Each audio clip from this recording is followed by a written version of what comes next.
menggerakkan hati. Negeri ini memanggilmu kawan, belajar bergerak berbagi untuk negeri.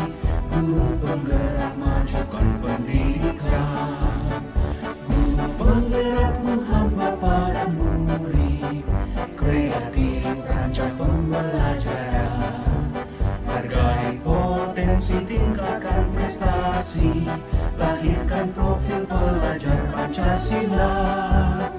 Belajar bergerak berbagi. Marilah kita panjatkan puji syukur kepada Allah SWT yang telah melimpahkan rahmat serta hidayahnya kepada kita semua, sehingga pada kesempatan ini kita dapat duduk bersama dalam rangka memenuhi undangan yang telah dilayangkan kemarin. Bapak Ibu yang sudah hadir, tentunya dalam kegiatan ini akan dilaksanakan diskusi yang diprakarsai oleh CGP SMA Negeri 5 Kota Serang. Bapak Kepala Sekolah yang saya hormati, Bapak Ibu Wakil Kepala yang saya hormati, Bapak Ibu Guru, staf tata usaha, tokoh masyarakat, orang tua siswa, gender, dan terutama dari Bapak Komite yang sudah hadir yang saya hormati. Pada kesempatan ini tidak lupa saya mengucapkan terima kasih yang sebesar-besarnya atas kehadiran Bapak dan Ibu sesuai dengan undangan yang kami layangkan. Maka pada kesempatan ini pula akan saya sampaikan susunan acara sosialisasi sumber daya sekolah. Yang pertama adalah pembukaan, yang kedua sambutan dari Bapak Kepala SMA Negeri 5 Kota Serang tentang pengarahan diskusi yang terkait dengan sumber daya sekolah. Yang ketiga, materi dari pemberdayaan atau pengelolaan sekolah yang langsung nanti akan disampaikan oleh Ibu CGB antara Ibu Estu dengan Ibu Desi Handayani, dilanjutkan dengan acara diskusi tentang sumber daya sekolah dan pengelolaan aset sekolah. Untuk mempersingkat waktu, dan langsung kita lanjutkan pada acara yang kedua, yaitu sambutan dari Bapak Kepala SMA Negeri 5 Kota Serang, Bapak Samsul Ma'arif SPD MPD. Kepada beliau disilakan. Terima kasih Bu Sri. Bismillahirrahmanirrahim. Assalamualaikum warahmatullahi wabarakatuh.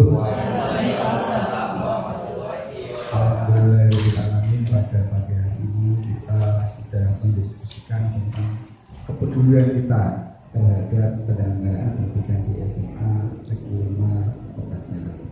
Yang saya hormati Bapak Komite sudah hadir di tengah kita untuk memberi kontribusi. Bapak Ibu Guru, Wakasek, guru, orang tua dan siswa sudah hadir untuk bersama-sama mendiskusikan pemberdayaan daerah. Bapak Ibu yang saya hormati, saya sebagai kepala sekolah, salah satu tugas dari kepala sekolah itu adalah menginventaris aset dan memberdayakan maksimal semaksimal mungkin. Itu salah satu tugas. Nah, aset-aset apa nih yang ada di kita? Aset itu bisa dipandang sebagai aset yang bergerak dan aset yang tidak bergerak. Salah satu asetnya kelas kita ini yang ada di sini, sarana-sarana yang ada di sini. Nah, ini nanti oleh wakil bidang sarana itu diinventaris, mendukung bersama. Tapi di sisi lain ada beberapa aset ini yang perlu dikuatkan, yang dirasa lemah dan dirasa lemah. Misalnya kita sebagai SDN kurangnya inovasi, nah itu kan makan. Nah itu perlu. Ada regulasi-regulasi yang kadang menghalangi kita, misalnya sekolah. Ya, itu juga perlu Bapak dihasilkan itu juga perlu nanti dikuatkan. Jadi ada kekuatan aset kita dan ada kelemahan di aset kita. Nah itu nanti bisa menjadi peluang. Inilah yang Bapak diundang untuk memberi kontribusi aset, sehingga nanti aset ini bisa mendukung secara maksimal penyelenggaraan pendidikan yang ada di SMA Negeri 5 Kota Serang, dan kita bisa menikmati pendidikan ini dengan kualitas yang baik. Yang menikmati ini nanti juga adalah lingkungan masyarakat, orang-orang tua yang ada di kita. Nah, orang tua siswa tadi sudah sampaikan adalah sebagai aset tadi saya sampaikan. Murid juga aset, kita aset, kepala sekolah, semua yang ada di situ adalah aset yang berbeda. Oleh karena itu perlu diberdayakan sehingga mendukung penyelenggaraan pendidikan di SMA di Indonesia. Itu pengantar saya untuk diskusi ini. Terima kasih. Assalamualaikum warahmatullahi wabarakatuh. Kota Serang yang telah menyampaikan sambutan serta pengarahan untuk pelaksanaan diskusi tentang sumber daya sekolah, dan di sana sampaikan bahwa ternyata aset itu tidak hanya aset yang tidak bergerak, termasuk aset-aset yang bergerak kita semua yang ada di dalamnya itu adalah termasuk aset. Yang selanjutnya yaitu materi pemberdayaan pengelolaan sumber daya sekolah yang langsung akan disampaikan oleh Ibu Desi Handayani SPD, dan langsung dilanjutkan dengan diskusi nanti yang akan dipandu oleh kedua sahabat kita selaku CGP dari SMA Negeri 5 Kota Serang. Untuk itu kepada Ibu Desi dan Ibu Estu disilakan. Jangan bergerak nih, nempel nih.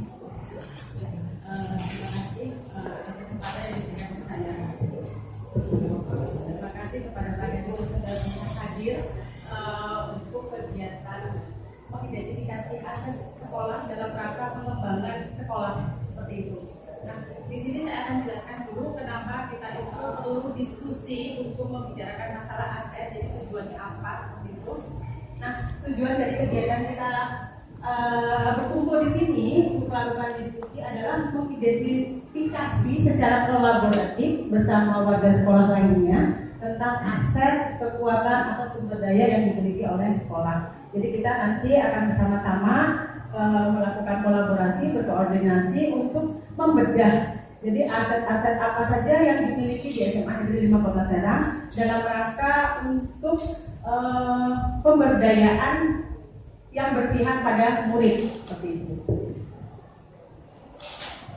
Kemudian keterlibatan berbagai pemangku kepentingan. Di sini ada kepala sekolah, kemudian ada rekan guru, ada murid, ada orang tua, kemudian ada tokoh masyarakat yang nanti diwakili oleh Bapak Komite, kemudian ada perwakilan gender. Di sini pertemuan kita sudah ada istilahnya antara laki dan perempuannya sudah cukup seperti itu. Kemudian indikatornya, jadi kenapa kita perlu kerja tim membahas masalah aset di sini adalah yang pertama terdapatnya pertemuan lebih dari 3 kali. Jadi sebenarnya kita nanti itu ada 3 kali kegiatan. Yang pertama kita sosialisasi, kemudian yang kedua itu adalah pemetaannya. Jadi pemetaan 7 modal aset yang dimiliki oleh sekolah itu apa saja. Dari 7 modal itu nanti pertemuan ketiga kita akan membahas program sekolah. Jadi program sekolahnya dikaitkan dengan 7 modal yang ada di sekolah.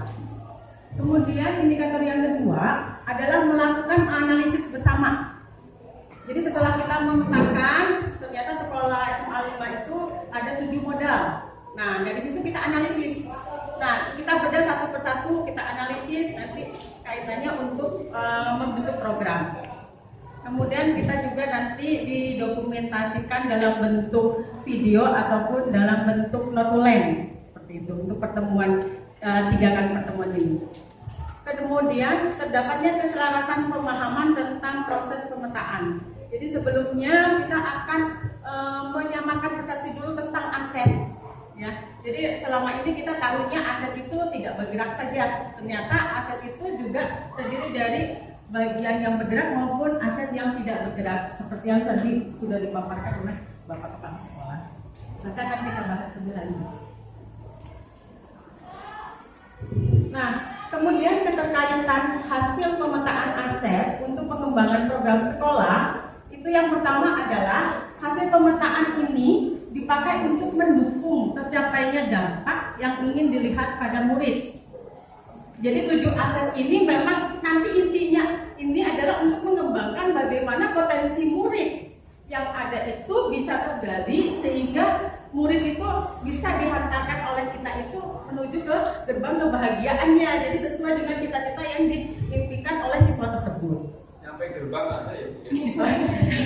Kebahagiaan Pak, gerbang kebahagiaan Pak. Jalurnya nggak Bukan gerbang pintu sekolah ya, tapi gerbang kebahagiaannya. Jadi dia posisi sebagai manusia dan dia juga sebagai masyarakat. Karena nanti setelah lulus kan akan terjun ke dalam masyarakat gitu loh. Jadi kita bayangannya tidak hanya sampai meluluskan saja, tetapi dengan bidangnya masing-masing.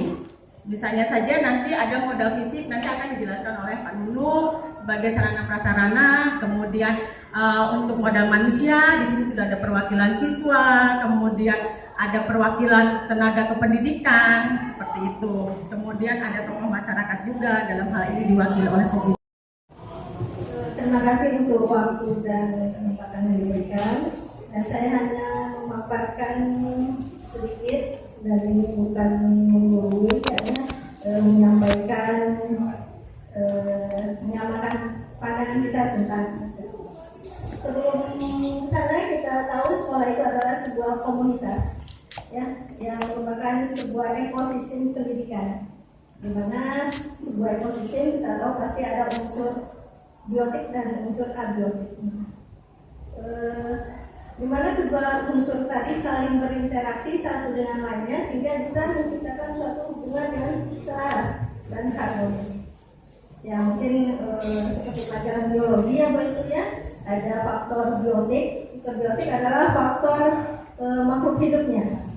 Berarti di sana yang diutamakan adalah murid, kemudian ada kepala sekolah, ada guru, staf TU atau tenaga kependidikan, pengawas sekolah, orang tua, masyarakat di sekitar sekolah atau lingkungan sekolah kita, kemudian dinas terkait dan pemerintah daerah setempat. Faktor abiotik itu adalah yang dalam pelajaran biologi mungkin kita sebut dengan benda matinya ya, itu berhubungan dengan keuangan, sarana dan prasarana dan lingkungan alam. Kemudian unsur-unsur tadi kita lakukan dua pendekatan dalam pengelolaan sumber daya yang ada, baik itu dari unsur biotik dan abiotik.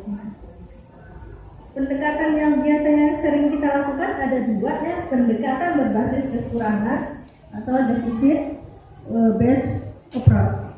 Ya, kita kadang cenderung untuk melihat itu adalah sebagai suatu masalah.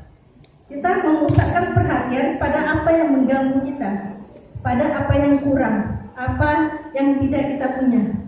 Dan itu pendekatan berbasis kekurangan atau pendekatan berbasis masalah. Kemudian yang kedua adalah pendekatan berbasis kekuatan atau aset. Jadi aset itu adalah sebuah kekuatan yang kita miliki. Kita memusatkan perhatian pada apa yang baik, apa yang menjadi inspirasi, apa yang menjadi kekuatan atau potensi yang kita miliki. Ya, jadi kita belajar untuk melihat sesuatu dari potensi yang kita miliki.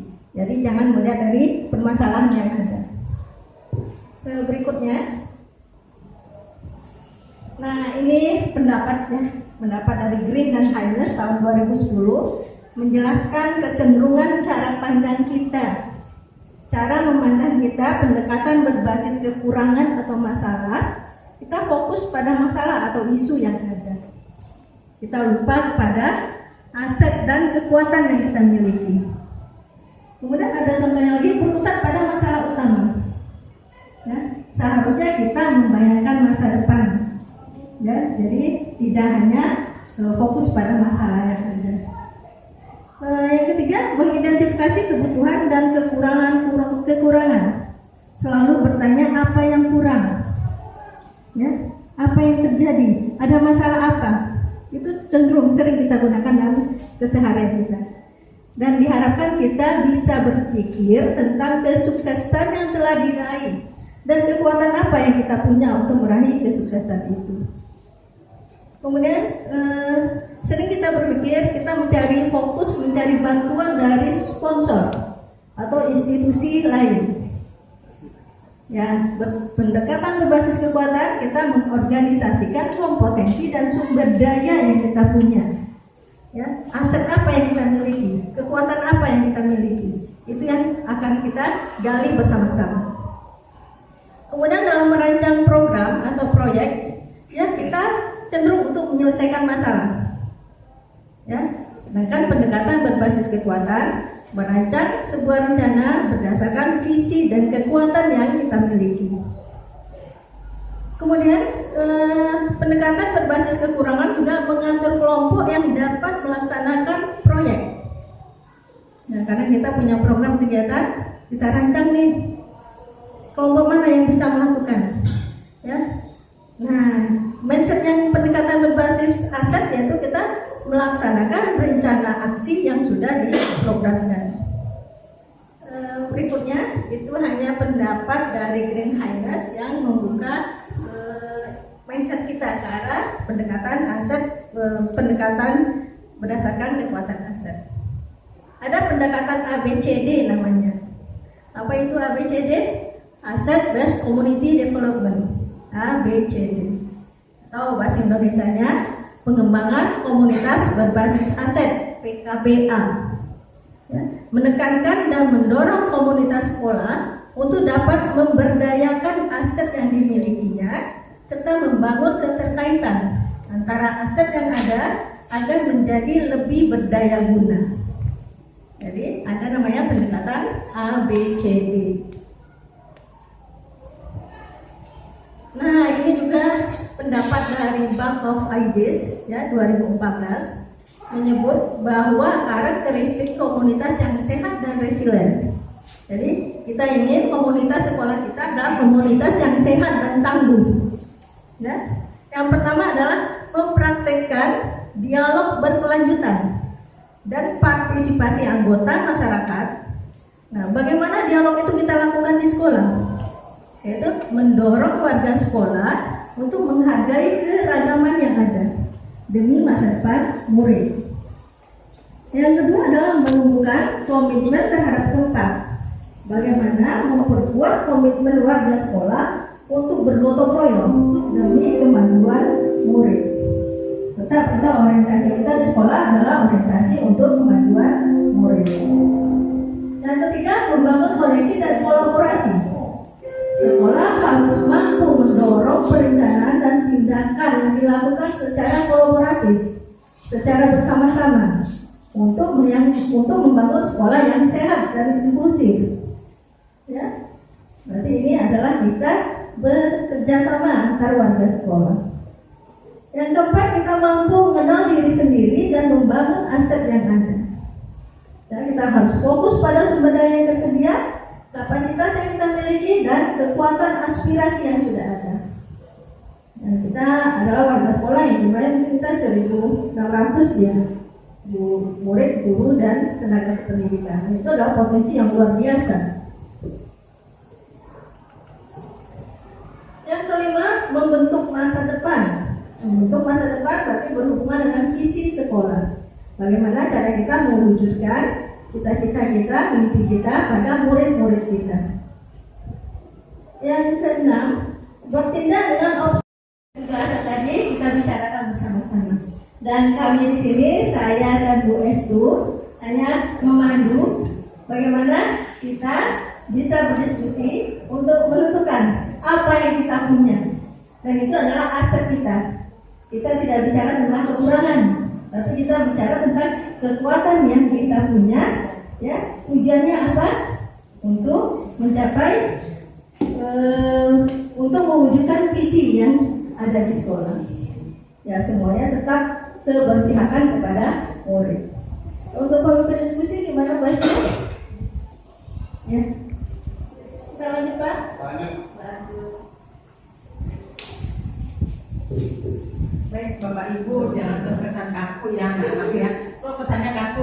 Jadi sekarang kita lanjutkan ke sesi diskusi kita bedah. Tadi sudah dipaparkan penjelasan 7 aset tersebut. Nah sekarang kita akan berdiskusi nih, kita bedah satu persatu. Kita mulai dari yang modal manusia ya. Tadi penjelasannya bahwa modal manusia itu terkait dengan seluruh warga sekolah. Di situ bisa muridnya, kemudian guru, tenaga kependidikan, komite sebagai tokoh masyarakat, juga kalau ada pengawas bisa juga dari pengawasnya, karena memang itu rangkaian saling berkesinambungan, tidak bisa terpisahkan satu dengan yang lainnya seperti itu.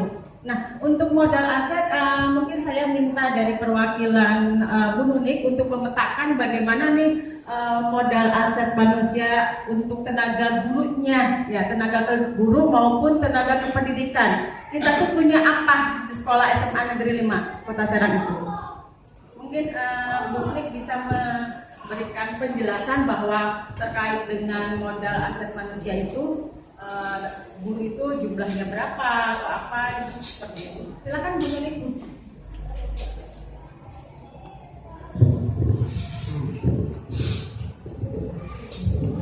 Assalamualaikum warahmatullahi wabarakatuh. Alhamdulillah di SMA Negeri 5 Kota Serang ini kita memiliki aset berupa modal manusia. Di antaranya ada guru. Guru itu ada non ASN dan ASN, begitu juga tenaga TU atau tenaga kependidikan, ada ASN dan non ASN. Untuk guru ASN-nya kita ada 44 orang. Guru non ASN ada 26 orang. Sedangkan untuk tenaga administrasi atau TU ada 1 orang ASN dan 33 orang non ASN. Alhamdulillah di SMA Negeri 5 Kota Serang ini ada guru yang sudah S2 Pak, ada 13 orang. Guru S2, kalau TU-nya belum ada Pak. Ya, insya Allah Pak, segera. Ya, untuk TU-nya guru S1-nya kita ada 57 orang Pak. Jadi total guru itu ada 70 orang. Untuk tenaga administrasi S1 ada 11 orang, SMA-nya ada 19 orang. Untuk tenaga kebersihan dan keamanan SMP itu ada Gitu loh. Karena di sini juga jumlah yang kedua sudah lumayan banyak ya.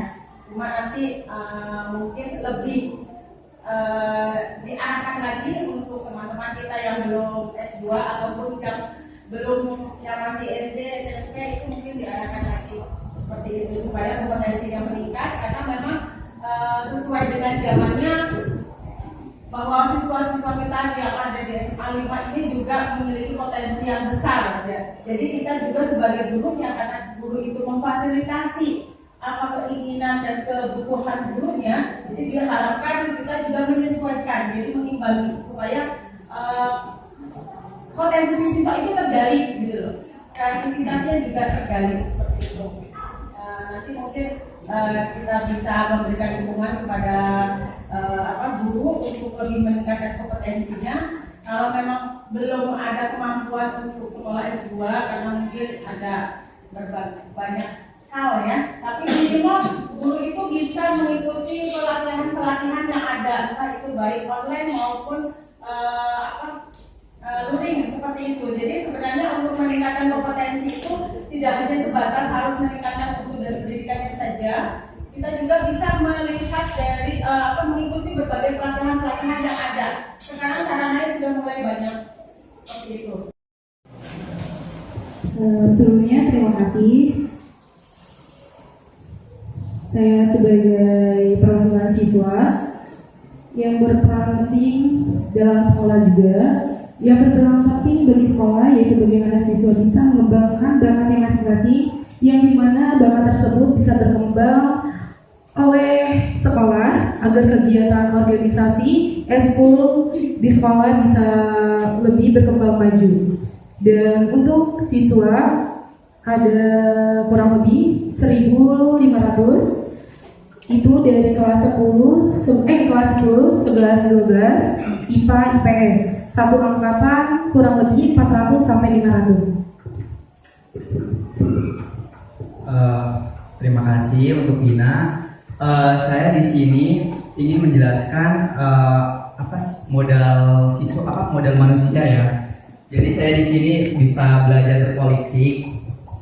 Saya ingin menjelaskan tentang modal manusia yang dimana saya sebagai siswa di sini berperan untuk belajar. Tapi saya di sini ingin mengembangkan kayak potensi yang ada di dalam diri saya, yang dimana saya di sini mengikuti organisasi OSIS, dan yang kedua mengikuti paduan suara, yang dimana saya ingin mau organisasi ini nih kayak lebih berkembang gitu, yang dimana didukung oleh sekolah. Terima kasih. Ya, terima kasih atas paparannya. Ya. Mungkin Pak Firdaus bisa mengembangkan gimana nih? Tadi kan keinginan dari anak itu lebih pengen mengembangkan atau menggali potensinya. Nah, sejauh mana peran kesiswaan di sekolah untuk memfasilitasi kegiatan-kegiatan yang diinginkan oleh siswa? Apakah sudah memang berpihak kepada siswa atau seperti apa?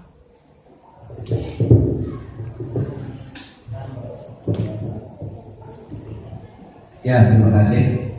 Assalamualaikum warahmatullahi wabarakatuh. Sebelum saya menanggapi apa yang diutarakan oleh siswa sebagai pengurus OSIS, nah di sini saya ingin mengembangkan dulu sekolah kita. Memang sekolah kita itu kalau kita ibaratkan kendaraan, sekolah kita itu kendaraan yang mercy, parpol sekolah, kendaraan yang bagus. Karena kalau kita lihat peminat dari masyarakat ke SMA 5 Kota Serang ini sangat luar biasa, sangat luar biasa. Maka oleh karena itu, dengan banyaknya peminat dari masyarakat yang ingin sekolah di SMA 5 Kota Serang, ya akhirnya kita mengambil, ini juga sudah diatur oleh Mendikbud, oleh diatur. Dari hasil analisis saya mengenai aset Bapak Ibu guru ya, terutama ya, itu tadi sudah dijelaskan oleh kepegawaian bahwa kita memiliki 13 tenaga pendidik yang sudah menempuh jalur S2 ya. Artinya itu sebuah aset yang sebetulnya bagus sekali, yang artinya dari sisi pengalaman dan pengetahuannya sudah cukup mumpuni untuk dijadikan sebagai panutan bagi teman-teman kita yang masih sarjana S1 ya. Kemudian yang kedua berkaitan dengan usia. Kalau kita perhatikan di SMA 5 ini yang masuk dalam usia apa ya istilahnya, usia mapan itu lebih banyak daripada yang masih di usia-usia muda ya. Artinya kalau usia mapan itu berarti identik dengan tingkat kebijaksanaannya lebih baik. Jadi kalau kita berbicara mengenai aset, berarti di SMA 5 ini banyak Bapak Ibu guru yang memiliki pemikirannya, tingkat kebijaksanaannya tinggi dalam mengambil keputusan-keputusan. Itu mungkin bisa dijadikan sebagai dasar bagi kita untuk membuat sebuah kebijakan-kebijakan yang arahnya untuk kemajuan sekolah. Kemudian yang saya amati juga, latar belakang Bapak Ibu guru di SMA 5 ini termasuk beragam. Karena SMA 5 ini diawali dari SMA Bina Taruna yang dinegerikan. Jadi di situ banyak sekolah banyak Bapak Ibu guru yang bermigrasi, ada yang dari SD, kemudian ada yang dari SMP, ada yang memang dari SMA. Artinya kita memiliki keberagaman cara berpikir awalnya. Kan berbeda antara Bapak Ibu guru yang terbiasa mengajar SMP dengan SD dengan SMA itu berbeda. Siswa itu sampai ke mana Pak? untuk antisipasi kejadian yang seperti yang kemarin. Terima kasih Pak.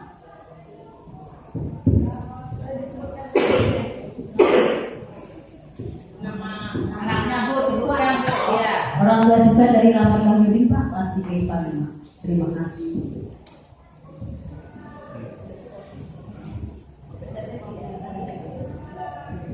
Assalamualaikum warahmatullahi wabarakatuh. Saya orang tua dari Claudia Sekar, siswi dari kelas 10 IPA 1.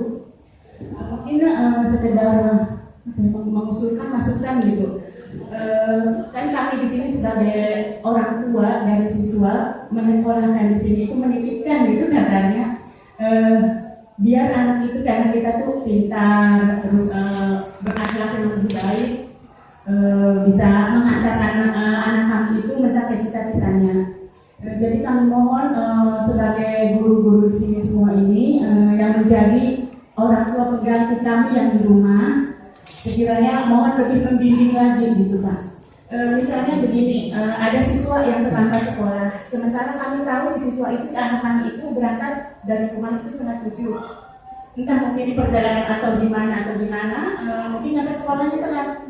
Kami mohon itu untuk hal-hal yang mungkin bisa dibilang sepele, tapi minta untuk cepat konfirmasi ke kami sebagai wali murid, biar kami bertanya ke si anak itu kemana sebetulnya. Jadi si permasalahan itu nggak bertumpuk sampai nyampe ke BK dulu gitu Pak. Nanti udah bertumpuk berbagai macam masalah, baru kami dipanggil sebagai wali murid gitu. Jadi kan ini kan dari hal yang sepele itu jadi bertumpuk, tahu-tahu baru kami dikasih ke sekolah gitu. Dan untuk itu juga misalnya sekarang kebetulan saya warga sini juga, jadi sedikit banyaknya tahu lah, saya pernah ada di posisi di membantu di PNL.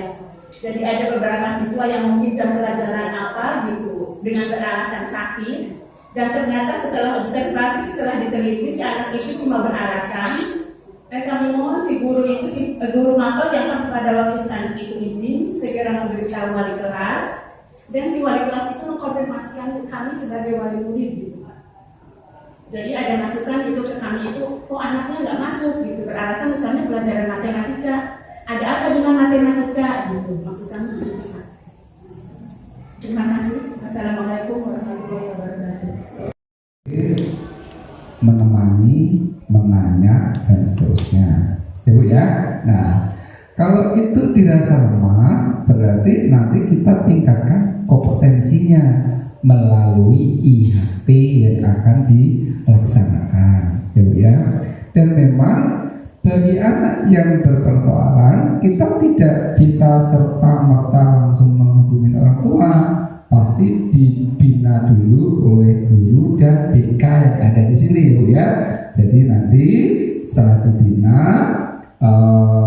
langsung orang tuanya kalau bisa selesai di sini ya di sini, nggak usah tahu, tapi kalau belum selesai orang tua dihubungi. Kalau langsung persoalan dilempar ke orang tua, nanti terkesan sekolah tidak melakukan kegiatan apa-apa gitu ya. Jadi kita beraksi dulu, kan tugasnya membimbing, mengajari dan menuntun anak agar anak nanti berperilaku baik. Nah itu yang dilakukan sekolah. Untuk adik, sekolah tetap akan mengembangkan potensi. Kalau istilah Bu Es itu menggali ya Bu ya. Kalau menggali terpendam begitu ya. Ya kita digali terus Bu ya. Nah ada potensi-potensi adik yang terpendam. Tapi kalau di istilah kurikulum itu menggali itu mengembangkan itu Pak itu. Menggali dan mengembangkan ya itu. Nah tadi istilah ini juga sama, di awal Bapak menggunakan istilah bergerak dan tidak bergerak. Di sini Ibu tadi menggunakan ekosistem biotik dan abiotik. Itu secara konsep sama Bu ya. Tadi perlu diberi penerangan lagi. Yang tidak bergerak itu abiotik. Ngobrolnya nggak ulang-ulang. Yang pertama harus kita pahami dulu apa sih sebenarnya aset itu. Karena saya juga lama ngelola aset itu Pak. Tapi asetnya mungkin pemerintahan. Ya sama aja itu pemerintahan. Jadi aset itu merupakan sumber daya sebenarnya. yang kadang-kadang menjegal suatu pemerintahan untuk mendapatkan wajar tanpa pengecualian. Itu kasusnya biasanya aset. Kenapa itu terjadi? Karena tidak diinventarisir dengan baik. Itu. Kalau di sekolah saya pikir ini juga harus punya inventarisasi aset, baik yang bergerak maupun yang tidak bergerak. Tadi disampaikan aset guru, aset ruangan, aset tanah, aset segala macam yang berada di sekolah. Dan jangan lupa di sana juga ada yang disebutnya dengan belanja modal. Kayak kursi begini jangan setelah perusahaan lempar, kalau dipoto ada penghapusan. Ini harus dilakukan ini, karena ini belanja modal juga. Sehingga ketika kita usulan untuk pembelian berikutnya itu bisa diakomodir karena sudah ada penghapusan. Gitu. Jadi yang namanya belanja modal jangan main lempar gitu, lumbung di pojokan gitu, tidak berdaya begitu sih. Ya, jadi itu penting itu. Jadi diinventarisasi atau diinventarisir semua aset yang ada di kita, baik itu mengenai tenaga pengajarnya dan yang lainnya. Dalam bentuk mungkin bisa dipilah perlu ada yang disebut dengan KIR, kartu inventarisasi uang, ada KIP, kartu inventarisasi barang, ada KIP A, ada KIP B.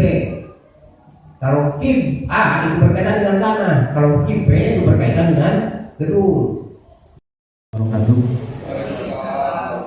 Mohon izin Bapak, sedikit mungkin saya dari Sarpras akan memaparkan mengenai modal fisik ya, besok. Kita mulai dari infrastruktur dulu. Kebetulan tadi sudah dijelaskan oleh wakil kesiswaan bahwa siswa kita ini siswa ya, lumayan yang paling banyak ya. Untuk sarana jalan menuju sekolah kita sangat mudah sekali diakses ke sekolah. Tidak seperti ada sekolah lain kan dari pinggir jalan harus jalan lagi jauh. Kita sudah pertama itu. Kemudian dari bangunan ya Bapak Ibu sekalian, mulai dari kelas kita ada 35 kelas dari mulai kelas 1 sampai dengan kelas 3. Alhamdulillah Bapak Komite, Bapak Kepala Sekolah, kita kalau ruang kelas itu sudah layak Pak ya, dengan kursi dengan ininya. Cuma mungkin ada sekitar kalau untuk kursi dan meja sekitar 10%-an lah kita harus ada pemeliharaan perbaikan. Itu tiap tahun mungkin harus ada lah 1-2 kelas itu harus kita pesankan lagi untuk kursinya. Lalu selanjutnya untuk yang menunjang di pembelajaran ya Bapak Ibu sekalian, kita mempunyai 3 lab ya, lab IPA, ada lab biologi, lab fisika, kimia. Itu juga mungkin sudah dimanfaatkan oleh guru-guru untuk praktek. Dan sekaligus mungkin itu masuk dipakai untuk kelas Bapak Komite ya. Jadi kita kalau kelas emang masih adalah kurang karena seperti itu ya.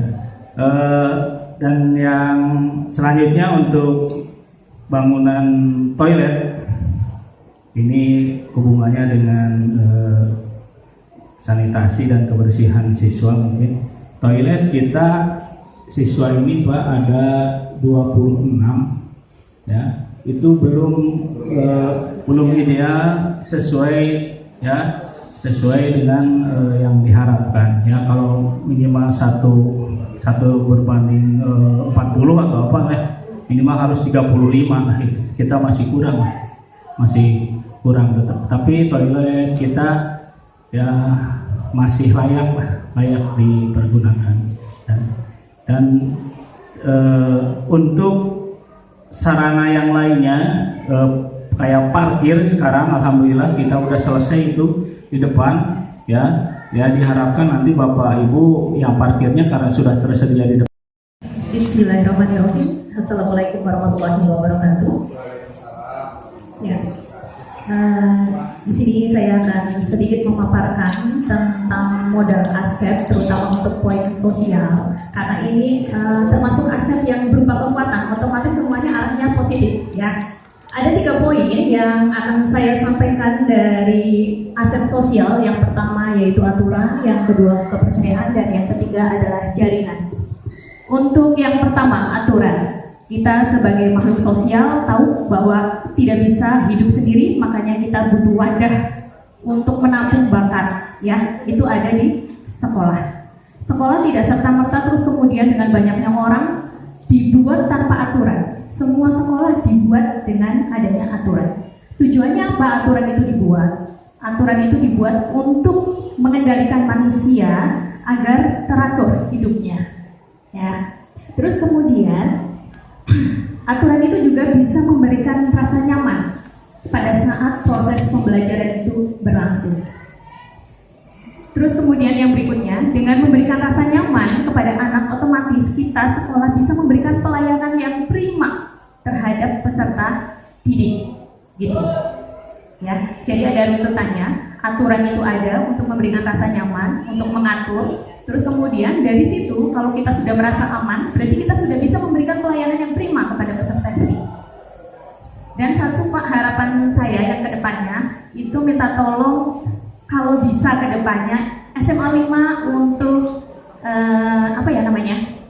ditambah fasilitas terutama dari CCTV. Tujuannya apa?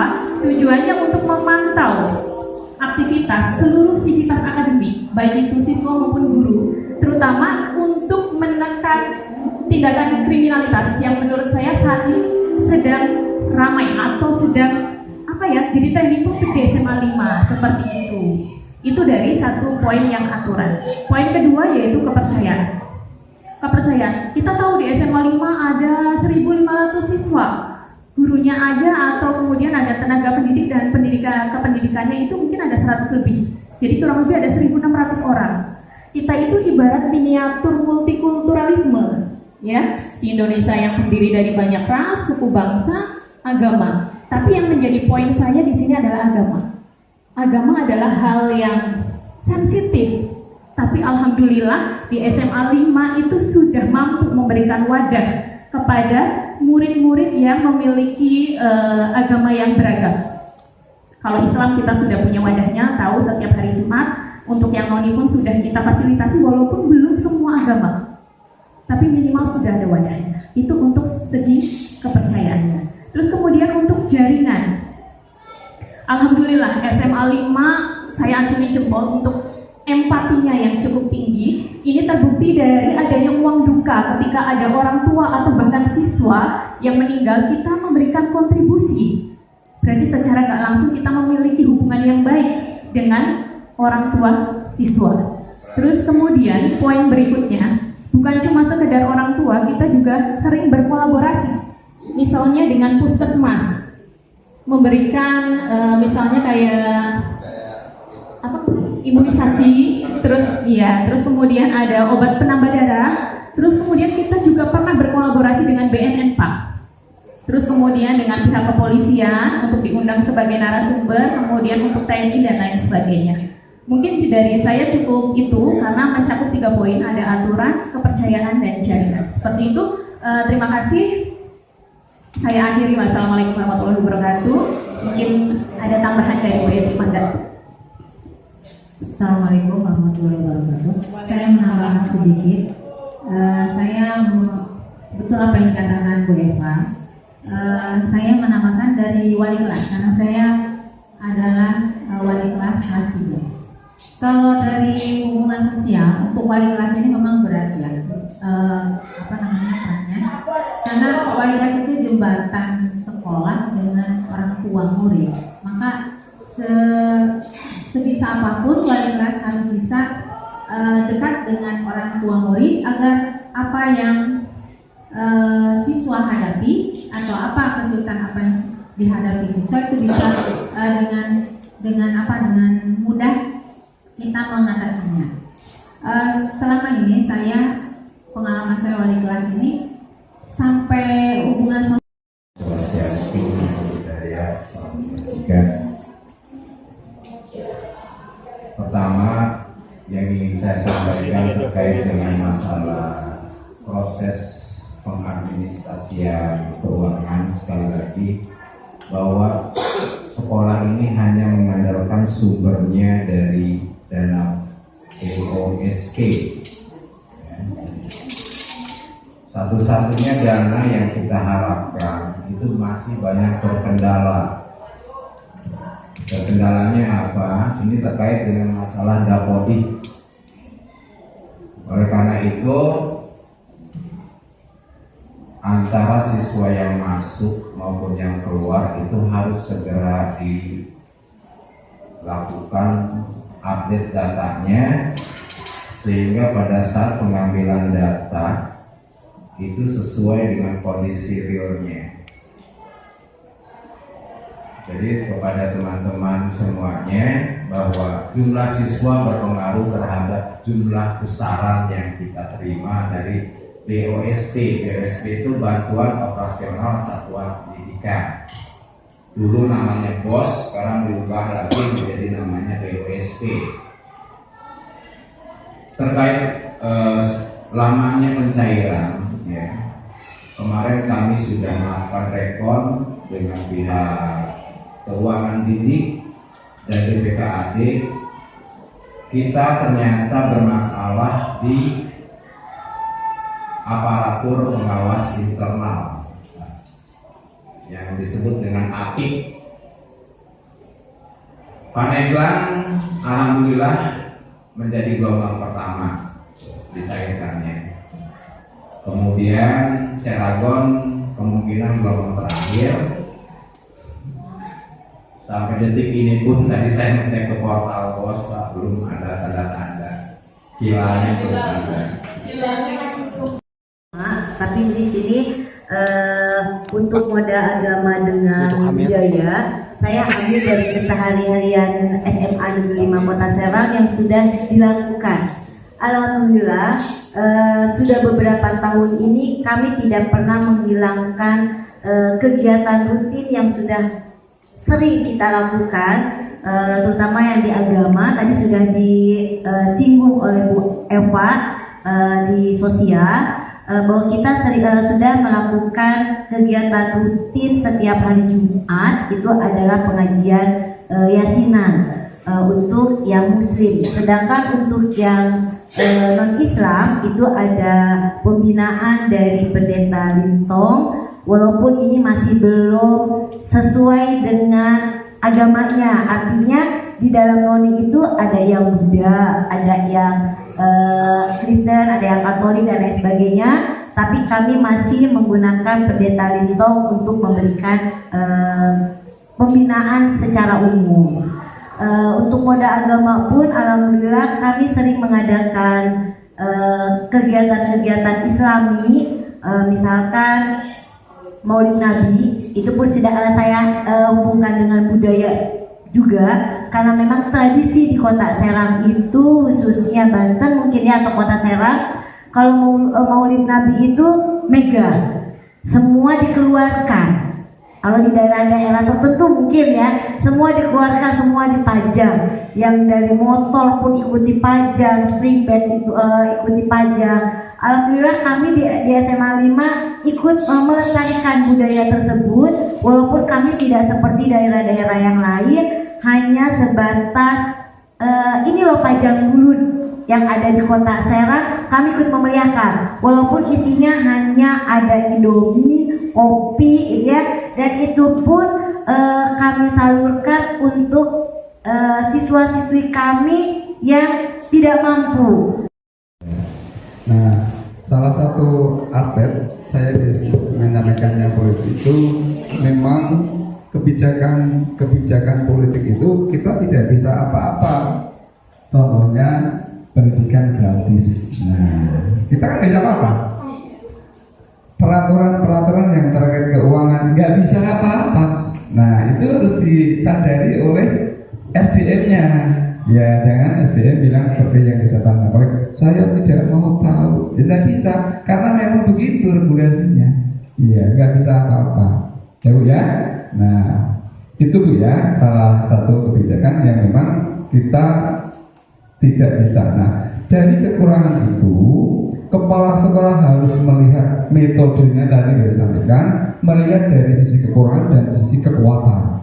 Nah, bahwa yang disebut aset itu ada yang bergerak tidak bergerak, salah satunya adalah orang tua.